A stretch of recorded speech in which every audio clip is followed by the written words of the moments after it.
Hey everybody, Melissa McKenzie, the American Spectator here again with Scott McKay, also the American Spectator.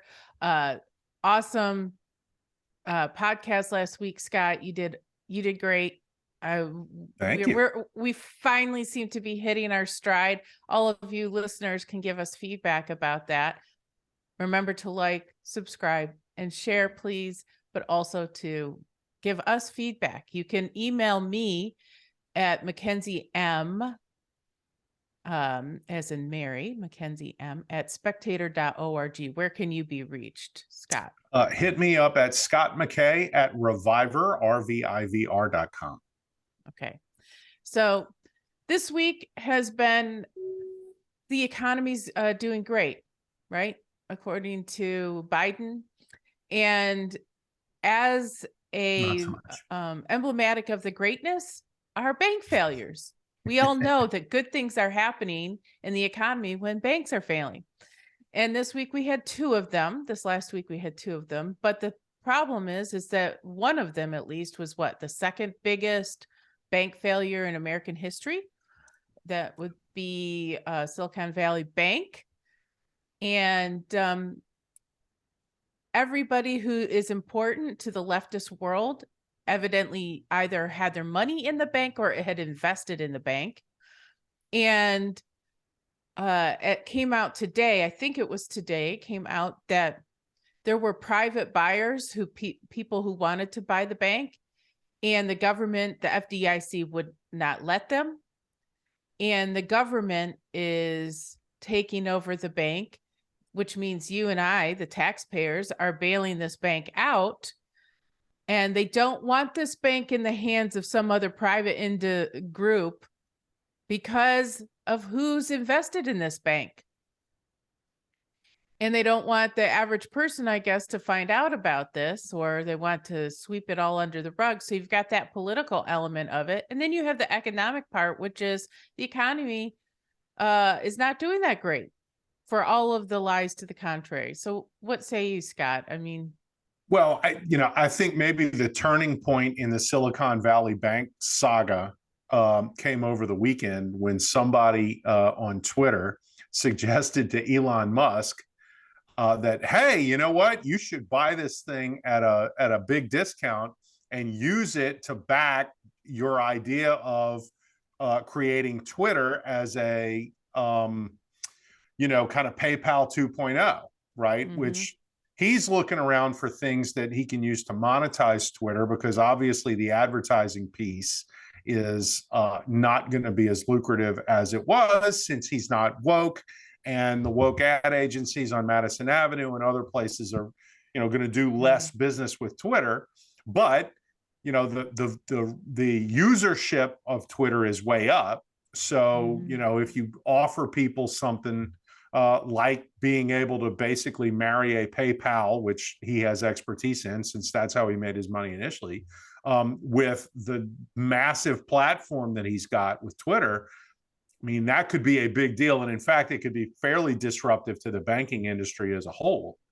And when somebody suggested this to him, and his response was something like, might be worth looking at, I think that's when the panic set in, because honestly, Elon Musk could buy that bank without too much trouble, particularly if he's going to get it at a discount.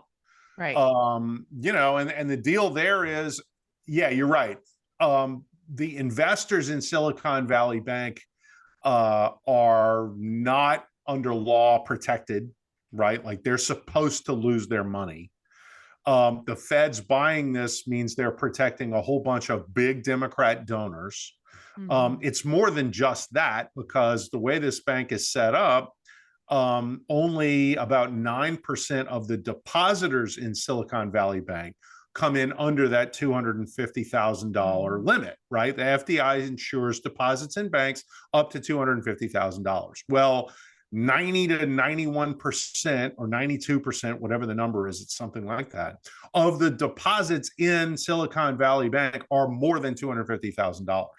This is the place where, if you're one of these rich, tech billionaires, oligarchs, and so forth, that's where you keep your money. It's very much sort of like a country club bank for, rich tech people. Well, And here, so, can I just interject real yeah, quick go for here? it.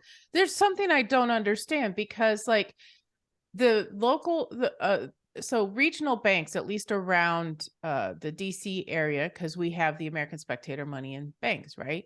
And you don't want to have over to, because of that, you Nope. do not want to put your donor money at risk. I don't know why I'd want my personal money at risk. So when you reach that 250,000 threshold, there are vehicles, like there's this clever financial thing where you never have more than $250,000 in any That's one correct. bank. And you can transfer the money around.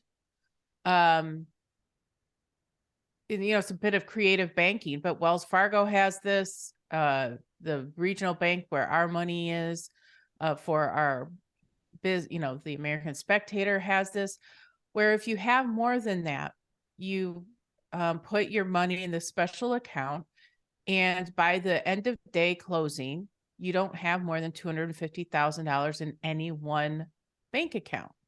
Correct. And so I don't so when I read this, I was like, were they just not part of this kind of system to make that happen for their people? That they didn't offer? This is kind of a basic, in my opinion, service that they should be offering. But I looked at it, only one member of their board of directors had anything to do with banking. They were all like woke board members. Correct. I mean, the whole system they went for almost a year without They didn't have a risk assessment guy for the last 9 months. Right. And then you found out what happens when you don't have a risk assessment guy. But they had 3 DEI people or something. I right. mean, And they spent $5 billion on like climate change initiatives and stuff like that. And, yeah. we're a bank, we're going to lower our carbon footprint. And it's like, you're a bank. Like Right. all that is it's $5 billion down a hole for virtue signaling is all that is. Right. And then, and then they go under, and it's like, well, okay, this is a haircut that people need to take. Right. And of course, what happens is, because these are, rich elite leftists, a lot of whom are big Democrat donors, we're going to make everybody whole on the taxpayers' dime, right? And you're probably going to get something similar with Signature Bank in New York. The interesting thing, I think the governmental relations guy at Signature Bank, I want to say, is Barney Frank, right? Yeah. Who, when he leaves Congress, this was his payoff, was that he got that job. Right. And of course, the bank goes under. I mean, it's like, the Dodd-Frank guy, the place. Well, not only that, under. he was I wrote way back in the day about him and Chuck, what's his face? Schumer had a brain fart there. Chuck Schumer were the ones who caused the first financial crisis, because they were the ones who were writing letters to the banks in New York saying that they had to take on bad loans. Yeah. Because they were being racist. And so all of these banks were writing terrible, terrible home loans, and they were turning to junk and then bundling all the bad loans together and selling them. And that's what caused the first financial crisis. And here we have Barney Frank, this was his thing between him and Schumer. And now decided to get down in the trenches and do his work this time. Right. I mean, it's just insanity. Well, and I mean, look, if you want to look at explanations for this beyond the, get woke, go broke type thing, what you have here is the whipsawing of the Fed scrambling to keep the economy afloat and fight inflation by raising interest rates, and what that does to these bank balance sheets. I mean, like when you raise interest rates, you get bank failures, because what you get is the bank takes out loans. Most people will do adjustable rate loans because you typically get better rates that way. But then when they jack the interest rates up, all of a sudden, a lot of these things become not serviceable. And so people turn the keys into the bank rather than pay the mortgage. Or in Silicon Valley Bank's case, I mean, they're doing business loans on, tech startups, which, these guys are typically not making a profit. Their whole point is to develop some app and then offload it onto some big company, and that's their exit strategy. Well, their whole thing is they're burning venture capital servicing the debt on these loans. Well, when the debt gets too big, these guys, all right, that's it. Let's move on to the next thing. And so the bank starts losing money off of this. Right. And when you've committed all of this money to these stupid woke ideas, I mean, the collapse was more or less inevitable. But the thing of it is, and it's so funny, like on Twitter, Liz Warren is running around talking about how this is Trump's fault. It's like, no, the economic conditions that your guy set in motion with bad fiscal policy, okay? And that, I'm no fan of the Fed here, but the Fed has put it in an impossible position, right? You're trying to raise interest rates enough that you strangle inflation without doing the underlying economic damage that high interest rates will do. When the big problem that causes inflation is that you have too much money from government dollars being infused into the economy when we didn't need it, because we were already coming out of COVID when Biden took office and decided to throw money out of helicopters, chasing not enough goods and services, okay, which you get when you retard the productive capability of the American citizen through terrible regulations, bad tax policy, and all of this Green New Deal garbage that raises the price of energy. So you don't have enough production in the economy. You've got too much consumption in the economy. So inflation goes up, and now the Fed is engaging in destructive economic Fed policy by raising interest rates to try to stop the inflation that frankly would go away on its own if you just turned loose the productive sector and stopped throwing worthless money into the economy, which is Joe Biden's fault, right? Right. They're blaming everybody but the source of this problem. And the nobody at the woke SVB is going to come out and say, hey, our bank failed largely because you guys pulled the rug out from under us. More so than any of the woke stuff that we did that y'all like you changed the economic conditions such that we couldn't adjust, probably because they're not very good bankers. But the point is you made it more difficult on them. And nobody is going to blame the people really responsible for this. They're going to hang Jerome Powell out to dry on this deal. And, without being a big fan of his, this is not his fault. This is Joe Biden's fault and the clowns who handle it. Well, and the thing is so like SVB is particularly vulnerable because of their client base and because they're in tech stocks. But the problem is the fundamental issues that you raise are also part of all the other banks. And so they literally had a bank run at SVB. And this is happening quietly across. I'm going to tell you something. So and then we have to wrap this up for right now. But this is happening in all the banks across America. It's just happening. They have more diversification in their investments and who's investing in them. But all banks across all sectors yesterday were down. Everybody's taking a beating on this. Everybody is taking a beating. And not only that, consumers are nervous. And not because the thing is that if all banks go, which they won't, I mean, they did during the Great Depression. However, the FDIC, how much can it absorb? Right now, we are we are, like you say, we're in a weird situation where there's way too much money already flowing. And now they're trying to cut back inflation. But the only way to keep this situation liquid is to put more cash in. And so that is what Biden has decided to do with, taking on, buying out this. He's like, FDIC insurance is going to pay for this. Okay, but you can't do this across the whole sector. You can't, because it's No. going to cause other problems. So I don't know, like everybody is in a jam, and we never really paid the piper for what happened in 08 and 09. Oh, Everything's been kicked down the road.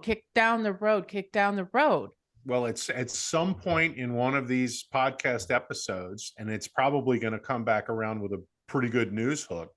We're going to have to talk about the fact that all of those mortgage-backed securities that caused the last financial contagion are on the Fed's balance sheet now, because the Fed for 15 years has been buying this bad paper. Right. So, that's for another podcast, I'm sure, but like, that's a big problem, because that's still bad paper. It's not better paper than it was before. Anyway. Well, and not only that, you've got all of these huge investment companies like BlackRock and everybody else who bought up all homes at low interest rates. Well, interest rates are high now, and people are not buying. And I'm starting to see things here in Texas where we've been relatively housing immune because there's just hasn't been enough supply for the demand.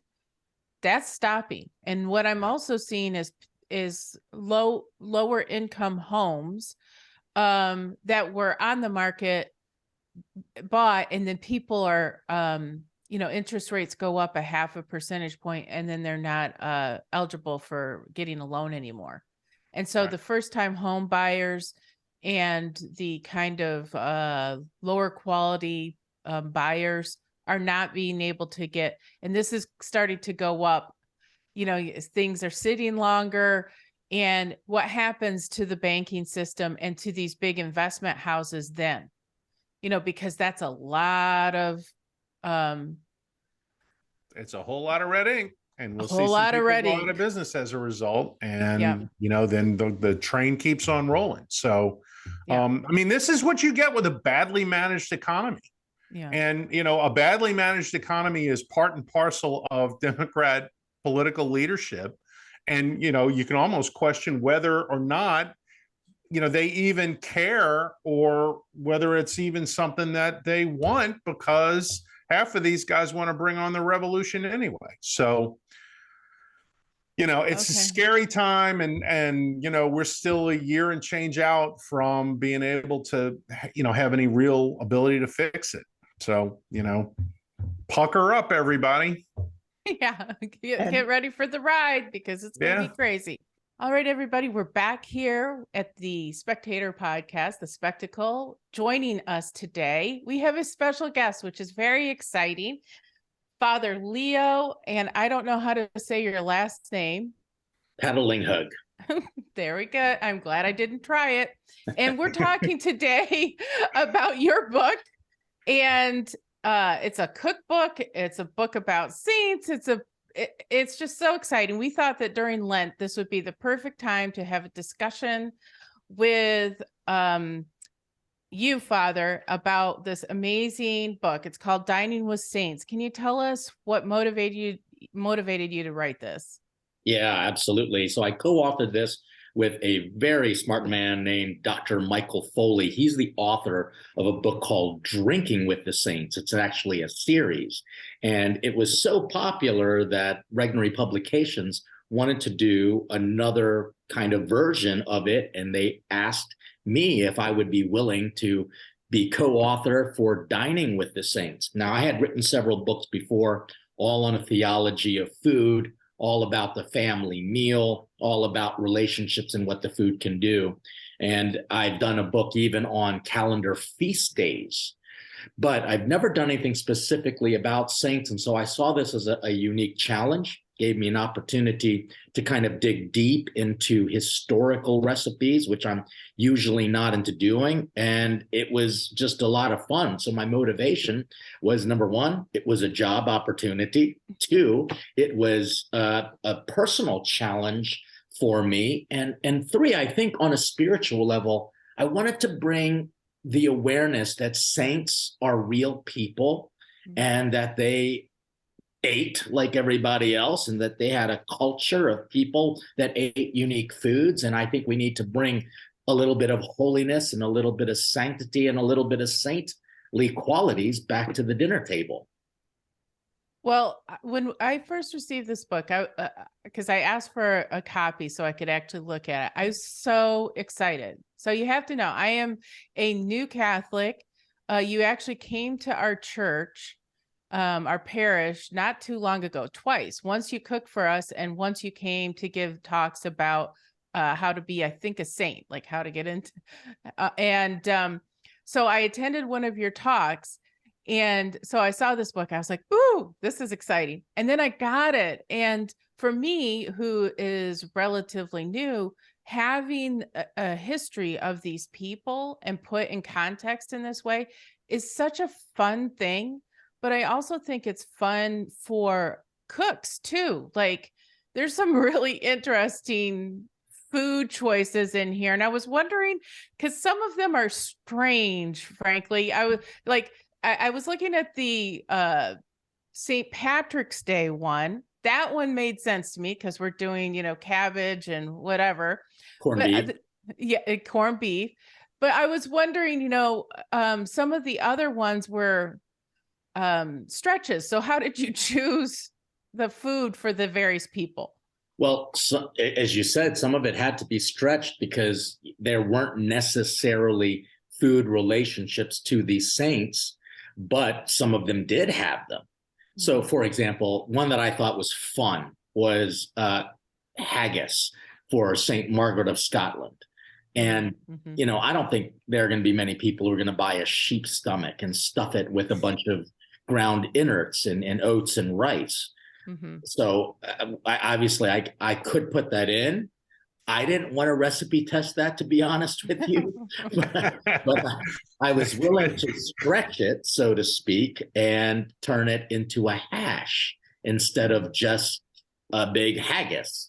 And so I had to use some creative license, but also keep to the tradition that in Scotland, you ate haggis. But at the same time, we don't. But in America, we have a version of it. It can be kind of a pate. It could be kind of like a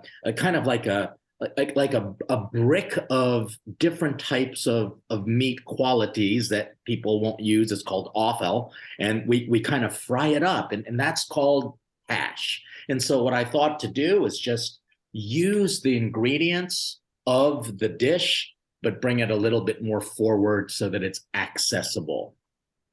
Well, and for those of our listeners who are new to who you are, I mean, you're no novice chef. So can you tell everybody about some of the things that you've done in the cooking world that give you that make these?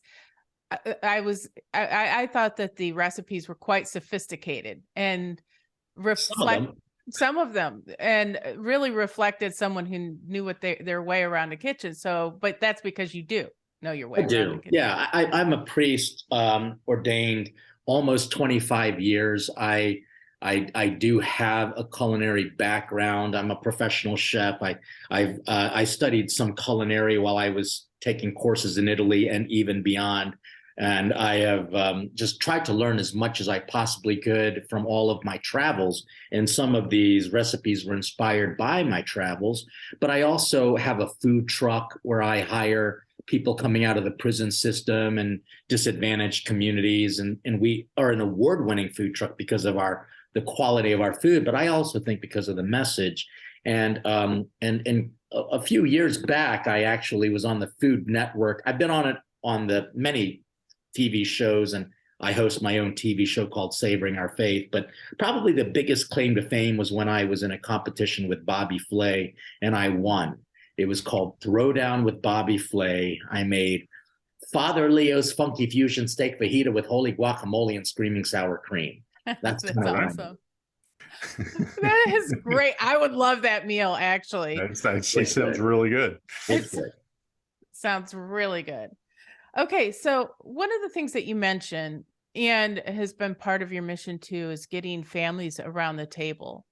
And it is something that has been lost, especially with the rise of single motherhood, the rise of just both parents working, and the kind of kids being so busy in school. Like, I can say this as a mom of having raised 3 children. With all of the busyness in this modern life, having a family meal can fall by the wayside. And do you have suggestions and reasons why we should prioritize that? Uh, okay, so there's a couple questions in there. The reasons for it is because, I'll just be very honest. If you don't feed your children, somebody else will.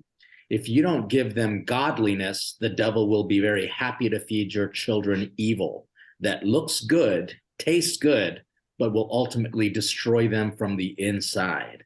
And so I don't want to scare the heaven into people, but I always have to remind them that this is the primary responsibility of the parents. They are the primary educator of their children. And the best place to educate them is at the dinner table, because by grace, it is transformed into a desk where the greatest lessons in life are learned.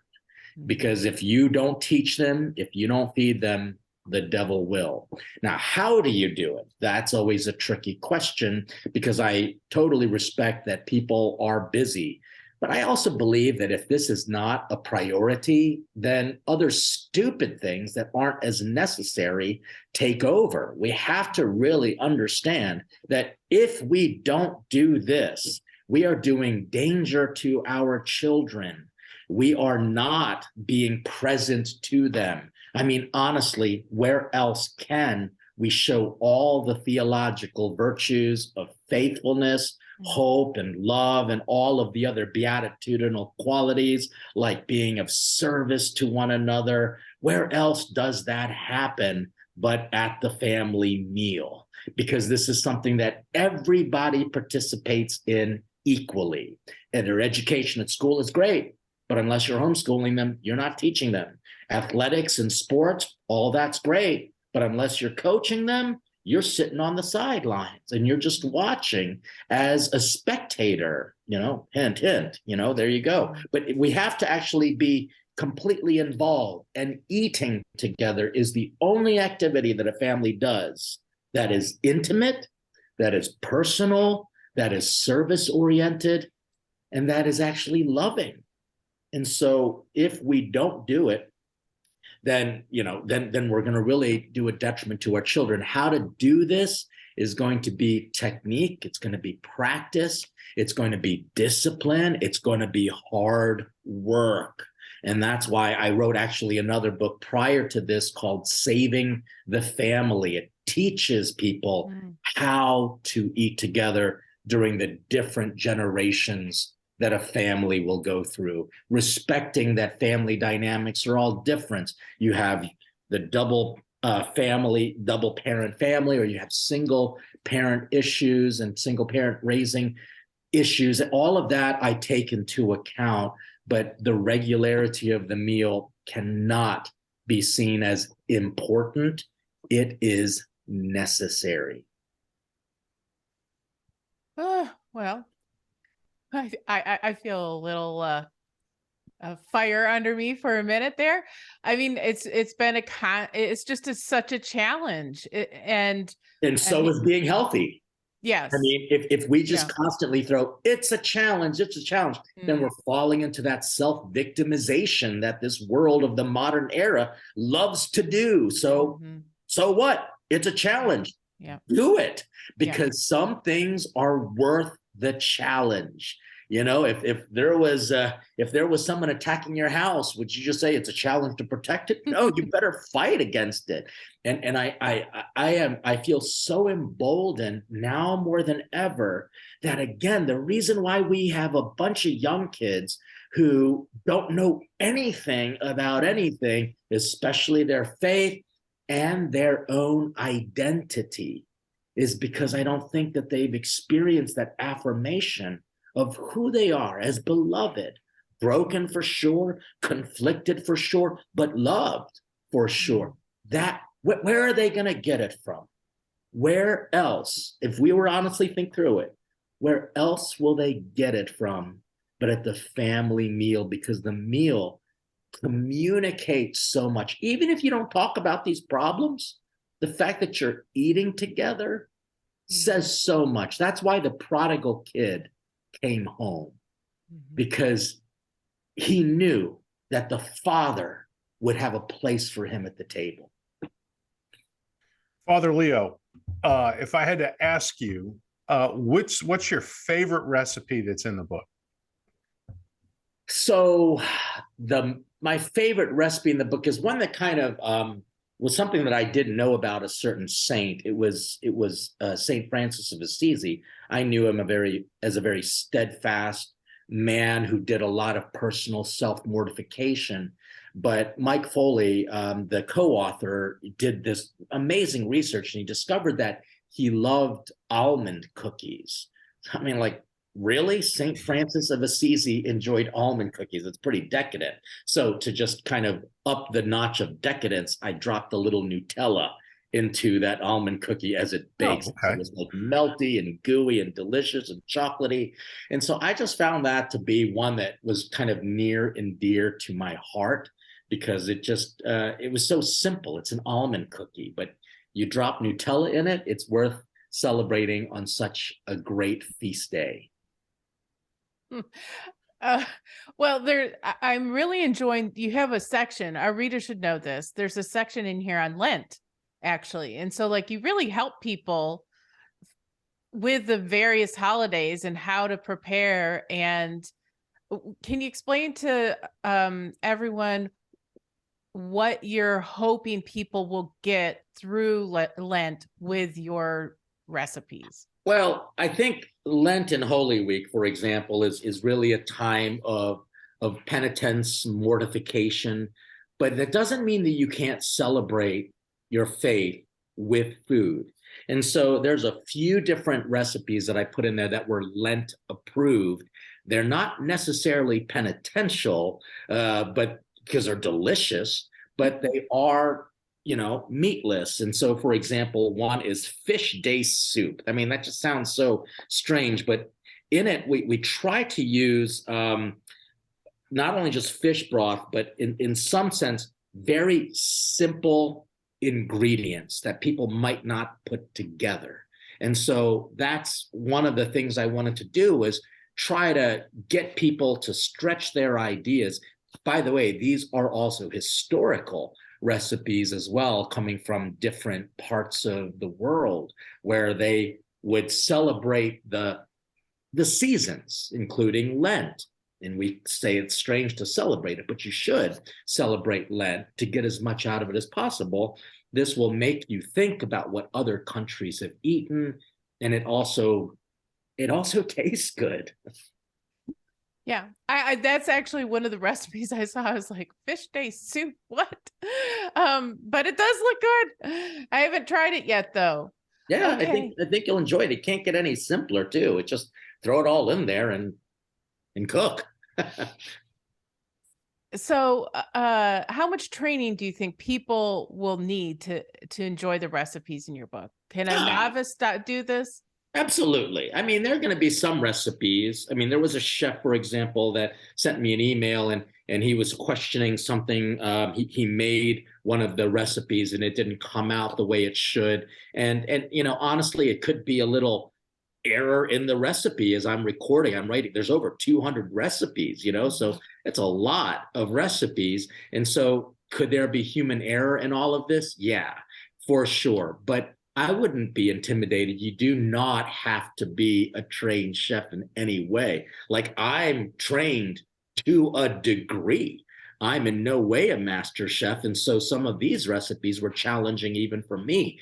But for the sake of historicity, for the sake of evoking questions and thoughts and memories that you'll make. So this chef made this recipe, and it'll be a memory for him for sure.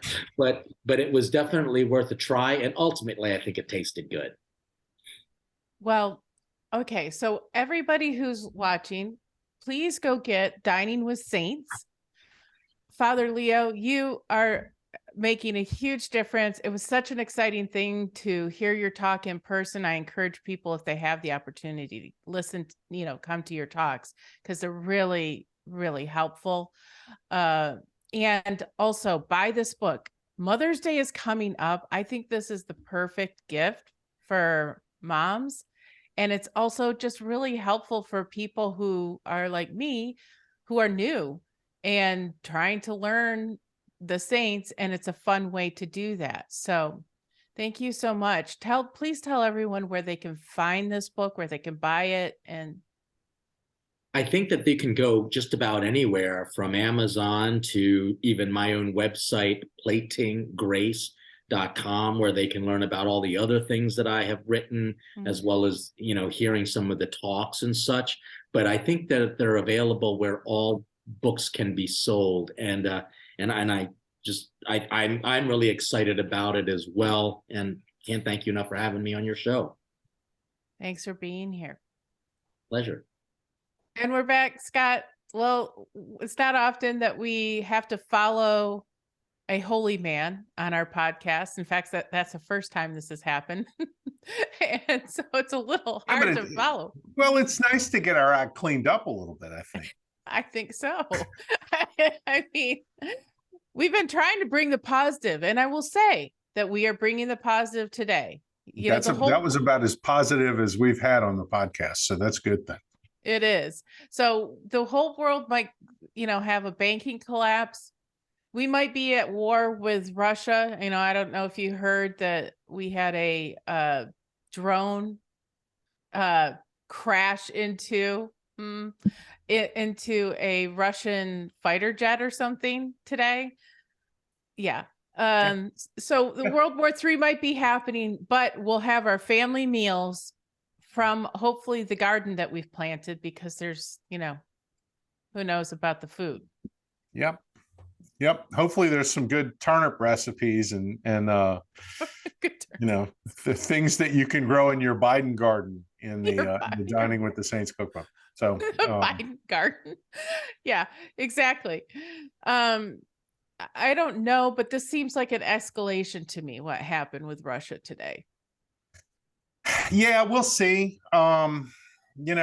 We've been at this kind of point of escalation for really several weeks now, where, any minute you feel like something really terrible could happen. And thankfully, knock on wood, it hasn't. But this thing happening could change the game. And you just don't know. The biggest problem that you have is what's sort of going on behind the scenes, which is the Russians and the Chinese are really sort of cementing a little bit of an axis, kind of away from where we are. And this is beginning to sort of manifest itself in, the whole BRICS thing with currency. Now you've got China brokering peace between the Saudis and the Iranians, and we're not involved, which is a pretty bold statement where it comes to, America's role in the world and what it portends. Because if the Iranians and the Saudis are going to be in sort of in sync with each other, that, Iran and Russia are more or less in sync with each other. So if you bring the Saudis along on that, now you've got 3 of the top, 5 oil producers in the world are aligned against us now. These are the kinds of things that a wise American leadership would have acted to prevent a long time ago. Right. We don't have wise American leadership. A wise American leadership would have found a way to put an end to the Russia-Ukraine war months ago, and then that was not done. And so, all of these things you can see, it's America's place in the world eroding. And ultimately the really negative thing here, and we're talking about this in the middle of a what could be a banking crisis that spreads to very established and formidable banks around the country, is the US dollar is the world reserve currency. Because if we lose that, we're going to have a whole bunch of banks collapsing, and we're going to have a collapse in American standard of living, and all of these other parade of horribles can show up.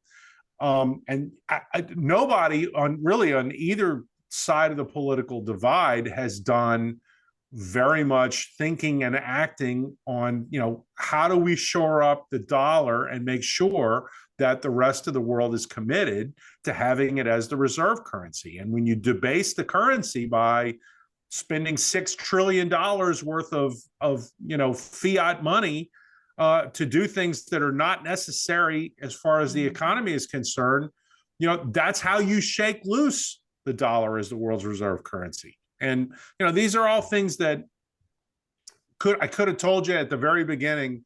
It was a bad idea because these were the potential effects, and we're getting it.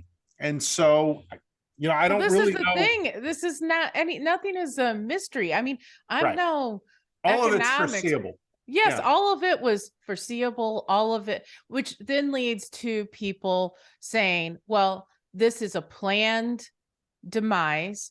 So to usher in a digital currency. What do you say about that? I mean, I don't know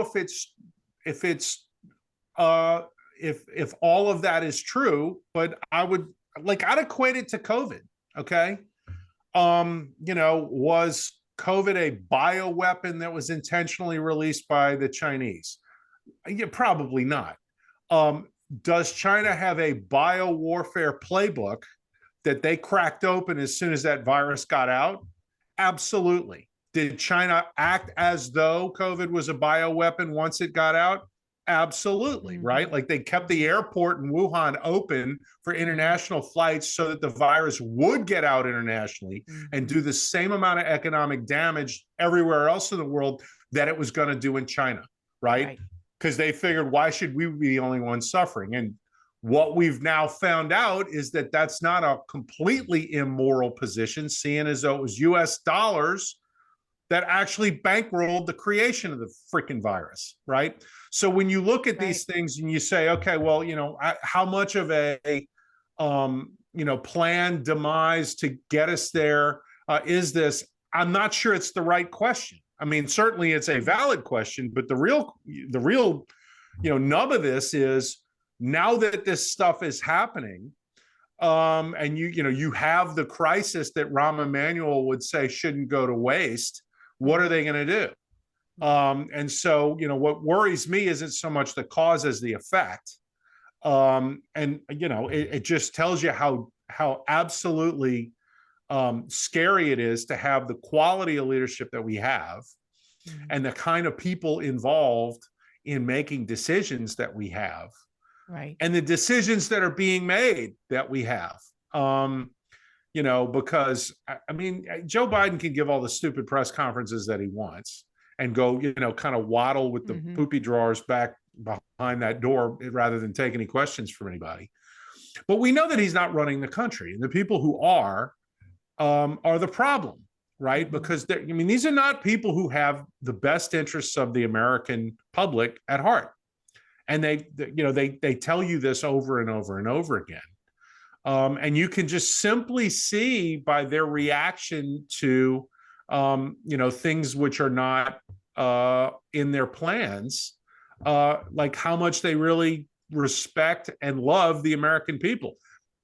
This is going to seem like a strange segue, but like this massive controversy about Tucker Carlson showing that video from January 6th and the things that these people are saying, when it's like, well, wait a minute, this is more information rather than less. And it gives people a better understanding of what actually happened than they were given for 2 years when the Democrats were officially running an investigation into it. And they're angry, and they're using some of the most inflammatory terms possible to describe the guy who's showing the video. So informing the public is somehow an atrocity of some kind. I mean, what that says about the people making those statements about Carlson is not good, right? Like that tells you you're dealing with people who want to hide things from the American public. And generally speaking, when someone wants to hide something from you, it's not because they're trying to protect you. They're trying to protect themselves. Well, I can't remember which lefty it was, wanted to be with this whole bank thing because they were worried about bank runs across the country. And in fact, they had some in certain places. And like, I went to the local bank and tried to pull out a certain amount of money. And the bank guy was just a nervous wreck and didn't want, there was limits. This is at Wells Fargo. They're limiting what you could take out. And I don't know, and individual banks will only have so much cash on hand on any given day. But I was just like, oh, this is not good. Right. This is not good. One thing I noticed, I'm saying this as a Gen Xer. So the hue and the cry from within, like the Senate, were the old guys, Romney, all the boomers. And then we see like Sam Bankman-Fried. We see the head of this SVB bank, Elizabeth Holmes. I saw this funny thing. Dave Burge on Twitter was saying, all the Forbes covers are like the Sports Illustrated curse, the cover curse, where as soon as they're on the cover, their career goes to crap. Right. Well, you have these Forbes covers where you have these amoral kind of wonder kids, millennials.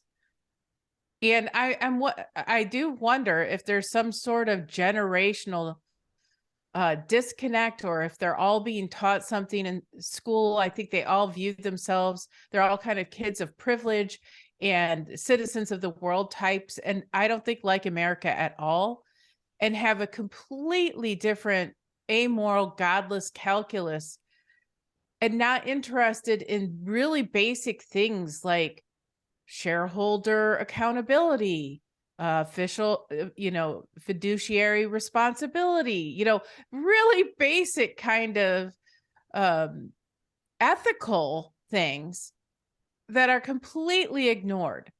And well, and what I would say to that, and a long time ago, and I can't remember who it was, I went to the Louisiana Association of Business and Industry, which is basically the state chamber of commerce here, has an annual meeting, and they get big speakers coming in nationally. I mean, Laura Ingraham spoke, and a bunch of things. They had a guy, and he was talking about, and this is 4 or 5 years ago, but he had this whole kind of conception of everything he was talking about. He says, look, there's the old economy and the new economy. The old economy, and he says, then you guys in Louisiana pretty much specialize in it. It's making, stuff, right? Like petrochemical industry. Sure. Think like that's the old economy. The new economy is more Silicon Valley stuff. And, the new economy guys deal much more in ideas and intellectual property than they do in like goods and services. Right. Well, the difference between the old economy and the new economy is the BS factor, right? If you're making widgets, your widget has got to do the things a widget does, right? It's got to be of a certain size that it can be plugged into whatever machine a widget does in. Like, it's either a good widget or it's not a good widget, and you're going to make X number of widgets, right? The new economy doesn't really work that way. Right. The new economy is, hey, we built an app and now we're going to sell it to Google. Right. Whereas if you're making widgets, there's some of that, but you actually have to have a product. Like, you don't actually have to bring that app to market before you can go make $100 million off of it. Right. There is no oil refinery or car factory or, timber mill or whatever that operates on that principle. And so I think you can get away with a lot more flim flam in the new economy. And I think that's why you have more, kind of left leaning people that populate that economy. And some of this is they tend to be more creative people. And, the IP space is sort of a creative space. So there is that, but the other thing is, the facts of life generally are conservative, and a tech economy is all about sort of changing what the facts of life are.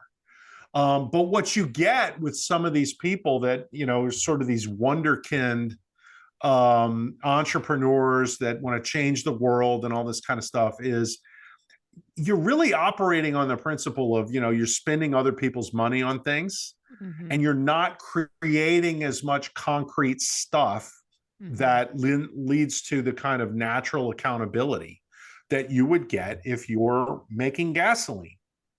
And so I think that's sort of the dichotomy here. Plus, it's, the new economy is new. And anytime you have economic sectors that kind of spring up, whether it's a ride share or it's, a social media platform or some of these things that didn't really exist 20, 25 years ago, there's a good bit of shaking out, right? Like, people are going to kind of scam the market to a large extent. Cryptocurrency, in theory is a great thing, but it's also something that's wide open for a Sam Bankman-Fried to come and scam a whole lot of people out of a whole lot of money. It's like the modern gold rush or something where people are going and panning for gold, looking for the quick, easy fix. Or the Dutch tulip craze, or like, you've had these things over history where, when they're not really backed by solid value at the end of the day, you're going to have some of these people who are going to profiteer. And, typically speaking, these sectors will either disappear or they'll kind of shake out into something that's more, more solid. And ultimately, I think you probably get that in the crypto space, but I don't know what it looks like. And I hope it's not central bank digital currency. Again, you have a governmental connected guy like Bankman-Fried, whose parents were big Democrat donors and all plugged in, and he goes and he runs off this crazy deal. And, dresses like a hobo. looks like a complete reject, and in any other, it talks like a bizarre weirdo lifestyle and everything about this guy is like almost central casting to shake the public's confidence in the sector he's operating in, which happens to be something that the left wants to co-opt for its own ends. Right. And bring in the social credit scores and everything else. I mean, I'm not saying the guy's a ringer, but like, it wouldn't be all that big a shock if he was, right? You could say, well, that fits a pattern. And, like, I saw a meme on Facebook this morning, and it's somebody saying, before you insult us conspiracy theorists, I'll have you know, we're up 42 to nothing right now. Well, it's true though, right? Yeah. I mean, it's like, they're not conspiracy theorists. They're just 6 months ahead of you. Right. Right. They have foresight and insight. Yeah. So, and I'm like, these things keep happening, and, you keep seeing the rot underneath all of these events that keep happening. And it's the same stuff. It's somebody who's outwardly woke, inwardly is doing none of the basic controls that a business should have. Like we talked about, SVB for 9 months doesn't have anybody in charge of risk assessment, while they've got all the DEI people, and they're blowing $5 billion on cutting a carbon footprint for a bank. And it's like, why don't you do the basics? And they're like, well, we don't do the basics. Like that's, if we did the basics, that would make us like the basic people, and we're not that. We're like smarter and better, and so we can have our cheese flapping in the wind, and when it goes to hell in a handbasket, the government will bail us out, because the government has designs on our economic sector and turning it into some kind of nationalized, new age woke friggin' thing that's no longer capitalist. Well, here's the thing: is there really any such thing as the new economy? I mean, stick with me here. We like Slack as a business online is an actual thing that if it didn't work, nobody would buy it. Like it is an application for the computer and for sharing of information with business people. Okay, that at the very basics. If that idea didn't work, or like if the fundamentals of like the psychology of it didn't work, or the product itself was stunk, it wouldn't exist. So like, But does it make a profit? I mean, like I'm asking because I don't know. No, I think it does. Okay. But that's why I'm saying is that like there's certain things that are making a profit because they work. And Amazon undercut their competitors and their stockholders for years and years and years. And didn't make a profit. And people put up with it. And I think now it turns a profit. Oh, yeah. Yeah, no, it makes a profit now. Uber doesn't, though. But the profit margin it was like 10, 11%. It's now 1 or 2%, which is typical of like grocery stores. So like, I think there's some certain fundamentals that have to exist at a certain point or else it's not going to work. Yeah. But I mean, the thing of it is like, how long has Uber been in business and they still don't make a profit? Yeah. Right. I mean, that thing rides on a mountain of equity. And at some point when they've pushed that industry big enough, and probably when they get to the point where they don't actually have Uber drivers because they're self-driving cars and you can cut that part out of it. At that point, I think, Uber probably does make a profit. And then,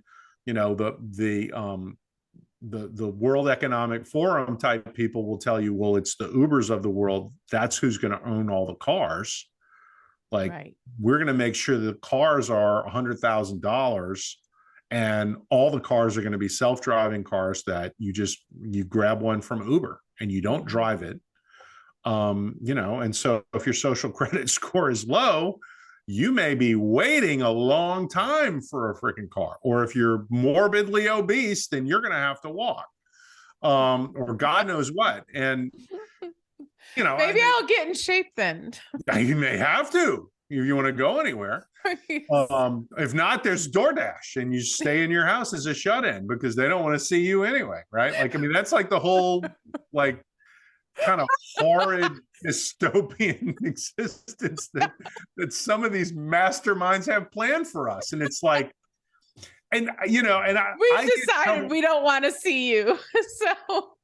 So we're delivering food to your house. Look, we had a trial run of this with COVID. You have to stay in your house. Right. But I mean, and I get in trouble when I say this is like the problem with all this is that there are no consequences to the people who are trying to impose this on the rest of us. Right. Like it's an academic exercise and our side is just willing to win the argument. Right. And here we are getting canceled. So we can't win the argument. Right. And it's like being dead right. So like, are all these Republicans going to sit there and go, as they, the David Frums of the world? What's the name? What's the deal with the name David? Did you see the latest article by what's his name? He's over with Jonah Goldberg. Oh, you meant French? Oh, David French. Basically excusing all of this debauchery with the drag story hour and transgender parents and that we can't. And I'm just like, wait a minute. We can tell this whole argument. I'm no lawyer, David, but I do know this. We don't allow people to murder in their homes because it's their home. We do not allow people to rape in their homes because it's their home. We would not let parents castrate their children in their home because it's their home. There's all sorts of laws that we have. Why is chemical castration different? Why aren't we protecting the rights of the innocent here? This is not some vast overreach to say that a child should have some say in their health and life once they can make a decision at the age of maturity, but that things like that shouldn't be done to them. Well, I mean, let me come about this from a totally different perspective. Okay. You trans all of these kids. Okay. And what you're doing is removing them from the gene pool. You're making sure that they're not going to reproduce. Okay. Right. And you can get all snarky about that if you want. But the fact of the matter is, you need to have 2.1 kids per adult female, or else you're not going to replace your population. Okay.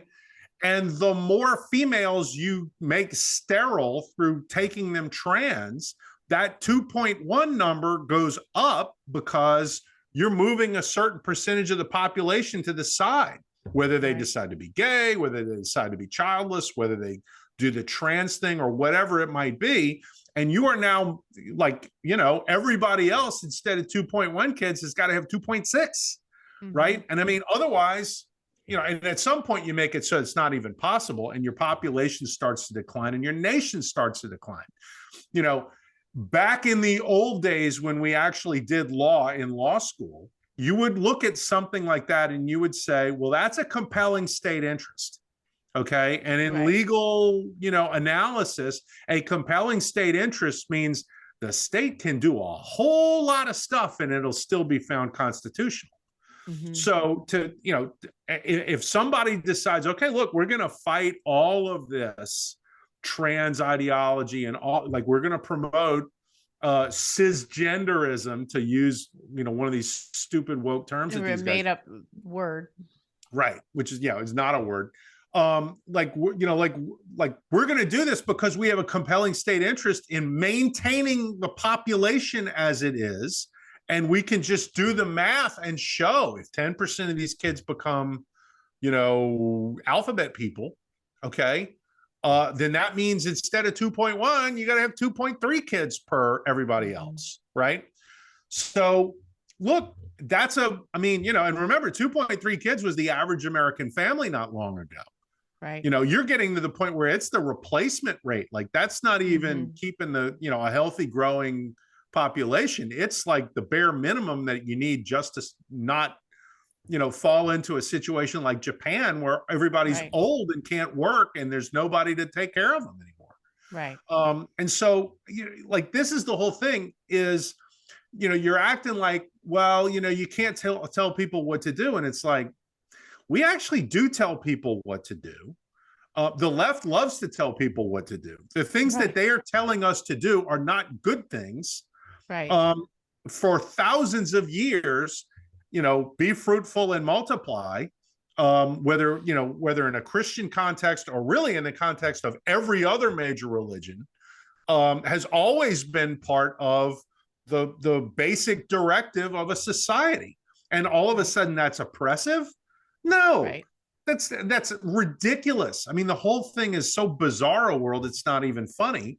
And then you have guys like David French who are, defending the wrong side. And of course, I need to say this because nobody else is saying it, but it's pretty obvious, is the corruption involved in this. David French is an attorney, and his clients typically are the people who are being oppressed by the left along these lines. And so if you make those kinds of things, those cultural aggressions of the left, if you do something about them in a legislative context and you make it so that they are not capable of doing this stuff, then David French has to find a new line of work.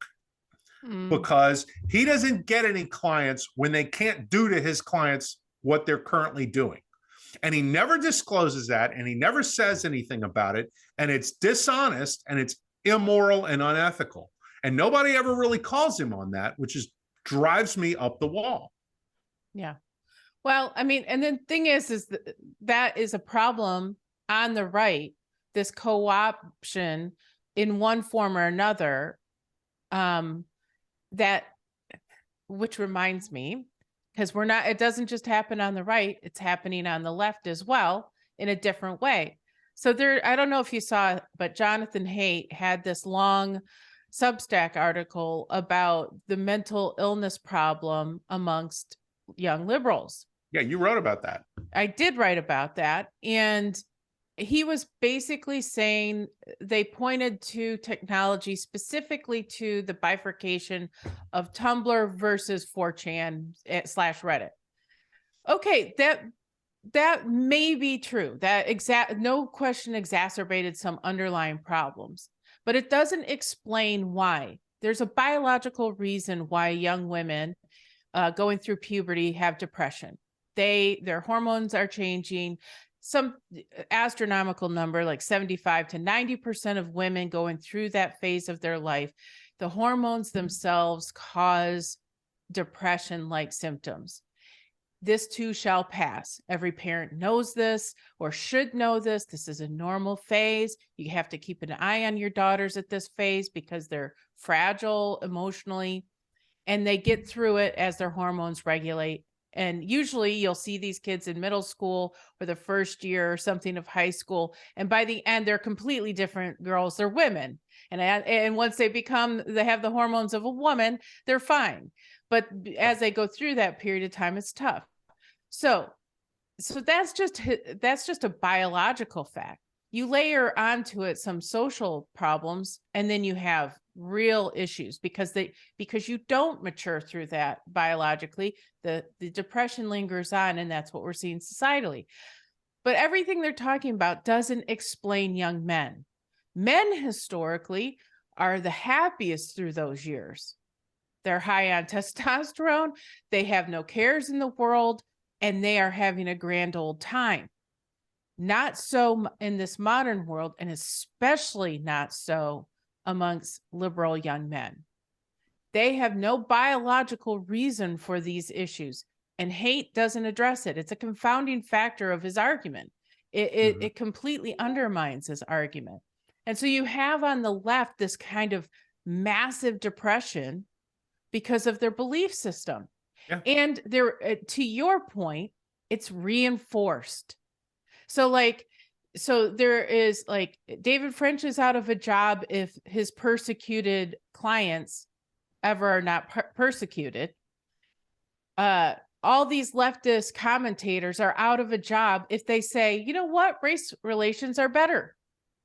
There goes BLM, there goes critical race theory, there goes DEI initiatives. There's no grant money to say that kind of stuff for sure. No, there's no grant money, and there's certainly no authors willing to say it, because if they do, the jig is up. So, you have these, and they have to react hysterically. So it cracked me up. They talk about cognitive behavioral therapy. Cognitive behavioral therapy is great. Change your thinking, change your behavior, and you get better. All right? Basic stuff. So you have these kind of hysterics on the left who are catastrophizing, externalizing. So everything is terrible and is never going to change. And everything is somebody else's fault. Right. So the climate is changing, and those people driving SUVs they're killing the environment.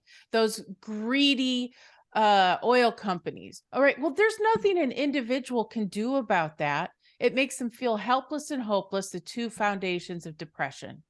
Right. Well, and not to mention, if you did do something about that, you're going to do more harm than good, right? Well, right. So it's a problem causing other problems if it's solved in the way they hope to. Correct. And so this is everything on the left. Yeah.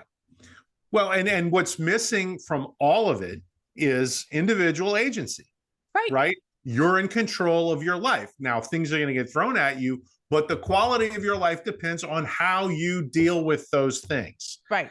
And there is nothing in the modern left, and I think this is by design, and I don't think it's a conspiracy theory to say so. There's nothing in the modern left that addresses the question of individual agency.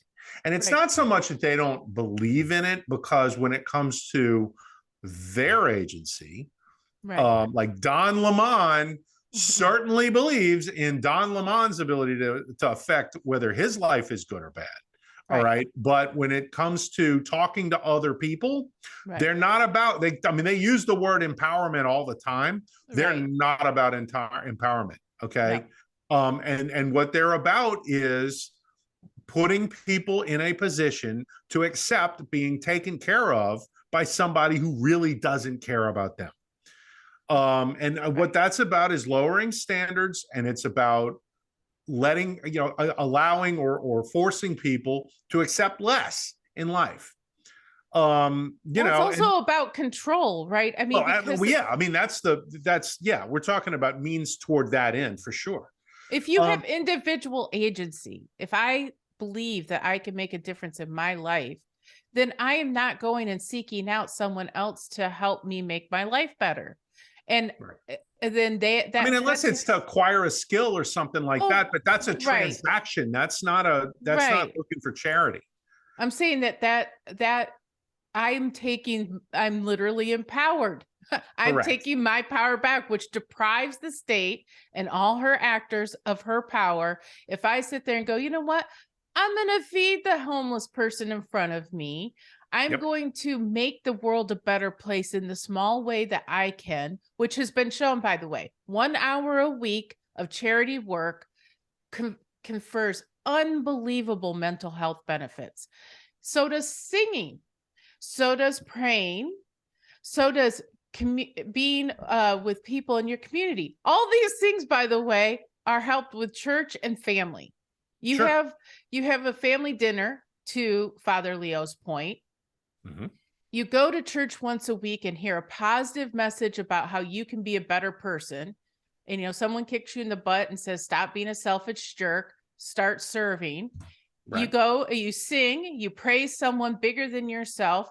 You realize that, you know, life is kind of hard, but there is cosmic justice. So you don't have to solve every problem. You just have to solve the ones that are in front of you. All of a sudden, life doesn't seem so bad. Right.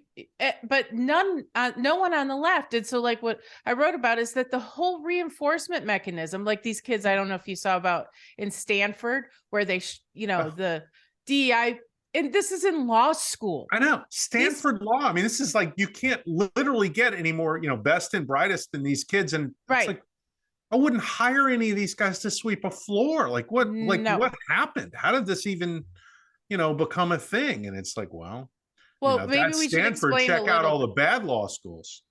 Well, the thing is so like, for people who don't know, some society brought in a judge.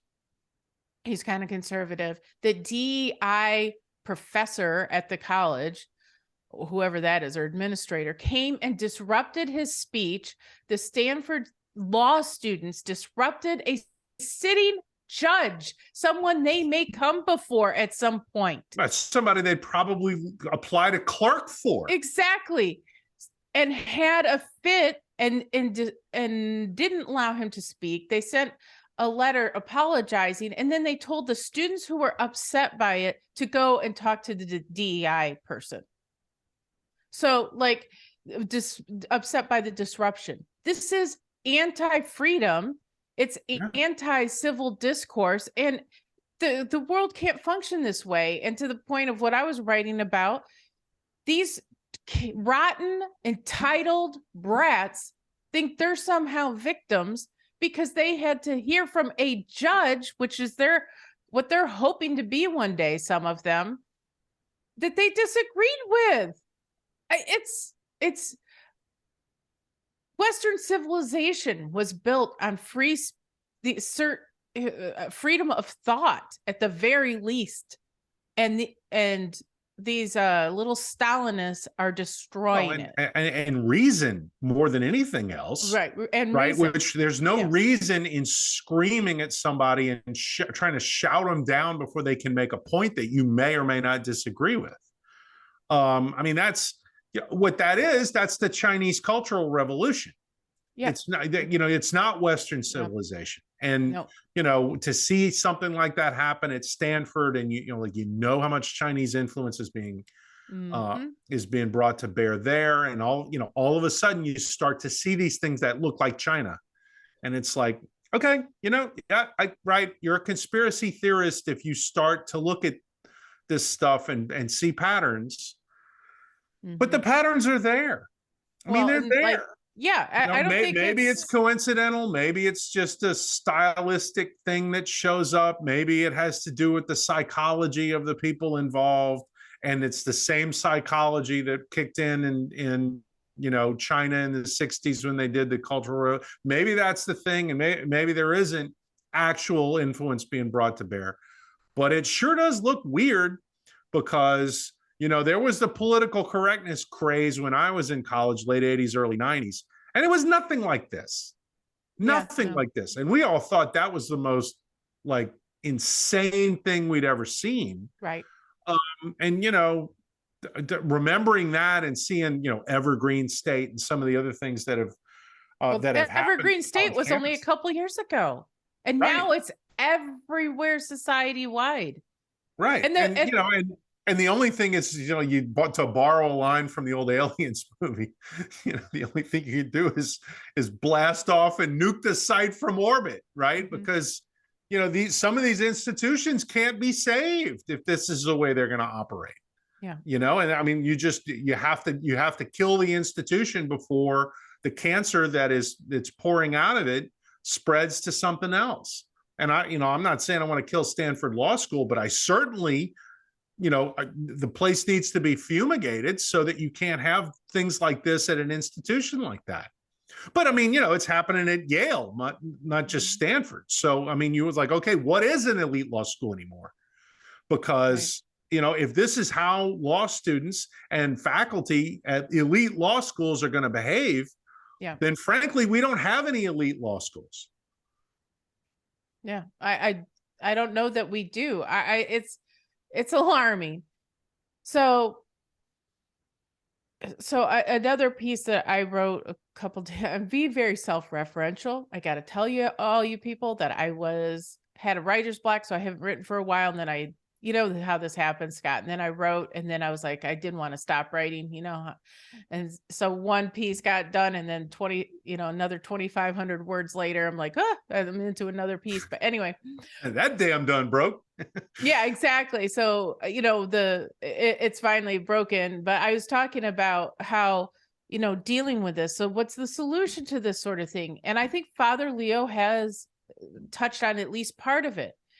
It's the individual things that families are doing it's the individual things that matter. It's what you're doing with your own kids. And for parents who are like, well, I don't have any influence. It's just not true. You do. Yeah. Take your kids out of the system if you can. If you have to, for whatever reason, leave them in it, you have to be having these conversations. And you got to fight to deprogram those kids every night at the dinner table. Right. That is where it's at. It's where it's at. Yeah, I'll say this.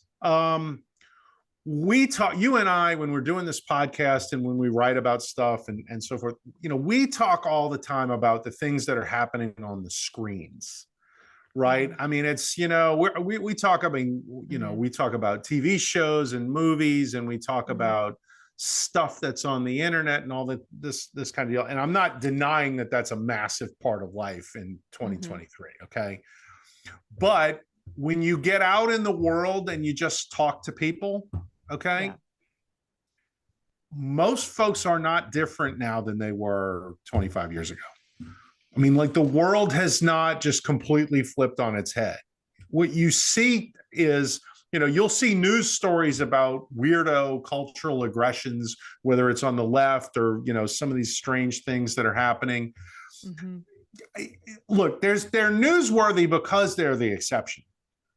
I mean, they're the man bites dog stories still, and there are more of them. I'm not going to deny that. But most people are still sane and good and possess some moral character to them. Because if they didn't, then society would have completely collapsed by now. And I'm not saying things are good or that we're in a good position or any of that, but there's still plenty left to this country and this society. And I don't want to get so bogged down in, all of the negative things that are happening, that, people get the impression that, what we're trying to say is, stock up on food and ammo because the end is coming. It's not. It's just that there's a really big job in front of us to fix it and get it back where it needed to be. But the resources to do it are still there. Right. I mean, I would have thought if the end was near, that, yesterday, we're recording this on Tuesday, that, yesterday you would have had half the big banks in the country fail. They didn't. And I'm not saying that, you won't have a big bank panic and there won't be some people go down, because there will. But Silicon Valley Bank went down because Silicon Valley Bank was a substandard institution. And that same is true for Signature Bank. And these two, I mean, even though we're now socializing the risk by bailing these people out, these two banks were a perfect example of, get woke, go broke. And Well, so to can I say some something extent, here? Yeah, go ahead. Okay, so I hate to, because this is such an optimistic message, and I think that largely you're correct. My problem is that the elites who are running things, so like if you talk about the Soros DAs, crime has like gone off through the roof in cities. Those are tangible results of very bad people in positions of power. No question. And so like I feel like we're in a time where, like in Lord of the Rings, because I'm a total nerd, but Sam and Frodo, the hobbits represented the average person, just living their life and not paying attention to the great powers out there, going about generally good people doing their thing, right? That's America still. But the elites, the Sarumans and the Saurons of the world, were basically spreading chaos and had their goblins and all of orcs and all of the evil. They were spawning it and spreading it to the point where the people, and this was written after World War I, and so the average people eventually, there's some discussion between a couple, Merry and Pippin, two of the hobbits, saying at some, if we don't fight for we live in this world too. If we don't fight for things, for what we hold dear, nothing's going to be left, not even the Shire. And so our little enclaves of safety around the country, where people are like, let the world burn out there, I'm just going to live my good life here.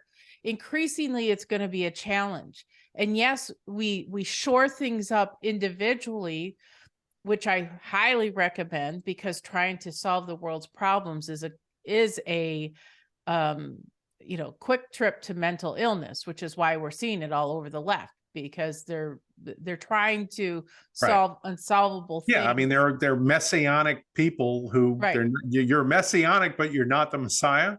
Right, which is a problem for you. Yes, it is. It can be discouraging. And so we have to focus. But I do think that we are at a time where people, the average person going about and being good, who we see when we go to the grocery store, we see when we go to church, and all our daily interactions, are going to have to wake up to where we're at. Because at a certain point, this stuff is not going to stop. Conservatives tend to like to ignore it. David French is, perfect. He's constantly, his whole gig is whistling past the graveyard. But the rest of us who care and love this world are going to have to pay attention and hold the leaders accountable in some form or fashion, because civilization is very easy to burn up. It's not so easy to build. And that's right. Well, and I keep coming back to consequences. There have to be consequences. And our side is not good at I mean, they keep calling us judgy, right? And it's like, but I mean, if I'm not so upset about the idea of being judgy, I want, where's the executioner? Right. Like, I mean, it's one thing to look down your nose at clearly, bad behavior, but it's something else when you say, okay, like, what are we going to do? Because I don't think you should have that job anymore. Right. I think we need to start being a little bit more willing to impose consequences. When you have clearly abusive college professors, I want them fired, right? Especially at state institute. Like, I don't want my tax dollars paying for these people. And, and I think that's where we need to start really pushing, particularly on the political folks. We need way more Ron DeSantis's. We need people who are, okay, let's go cut these people off at the knees and let's make it so that they have a little bit of fear that, hey, you know what? If we overreach, there's going to be some negative consequences because those other guys are not playing anymore.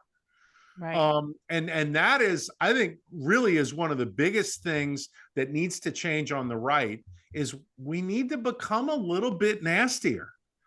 Not in the sense of that we're doing this just out of a mean spiritedness, but the fact of the matter is you have to deter people from bad conduct, right? Or else, I mean, it's it's the same principle. I mean, it's going to sound a little Stalinist, but there are political criminals out there, not just the people doing carjackings in the street, right? And so when a LaToya Cantrell in New Orleans destroys the city, and actually this is happening, she gets recalled and they actually hit the number and there's going to be a recall election in New Orleans and she's personally coming apart at the seams.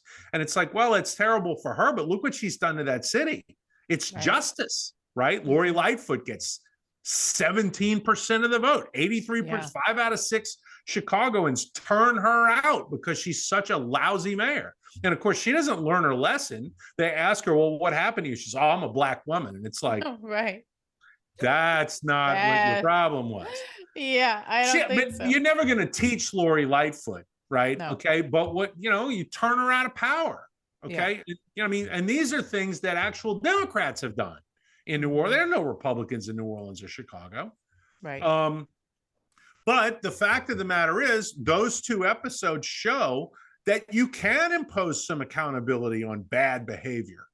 And the real issue is okay, well, what are Republican politicians and what are Republican voters willing to do when it's time to impose consequences for these bad acts? I mean, I'm ready for the COVID reckoning. I'm ready for that. There should be plenty enough of us wanting to impose it that we can get it started, but let's go. Well, it's going to let me just help you with this. It's happening, but it'll happen in about a year from now. So after Trump gets the nomination, it will happen because because everyone will be interested with the effects of the vaccine. And that's when it'll be. And I think you're going to start filling up the courts too. And that is going to become a big deal. So anyway, I mean, like, I always want to kind of close these things by being hopeful. I think there are reasons to be hopeful. I think people living their lives has such a huge piece to this, because if you can live your life, I mean, the best revenge is living well. And that really is a message. It's a little bit of a boiling down of what Father Leo was saying, right? So I think that's part of it. And I think, like, be bold and be of good cheer, and be a happy warrior.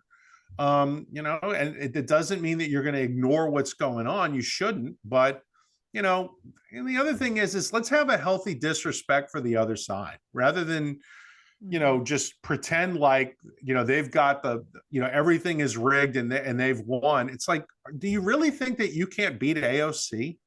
I mean, come on, have a little bit more self-confidence than that. These people are morons. You can beat these people. All you got to do is show up and we'll get there. So that's my pep talk for the day. The positive thing I would say is that you can make a difference. I've got 3 very conservative children.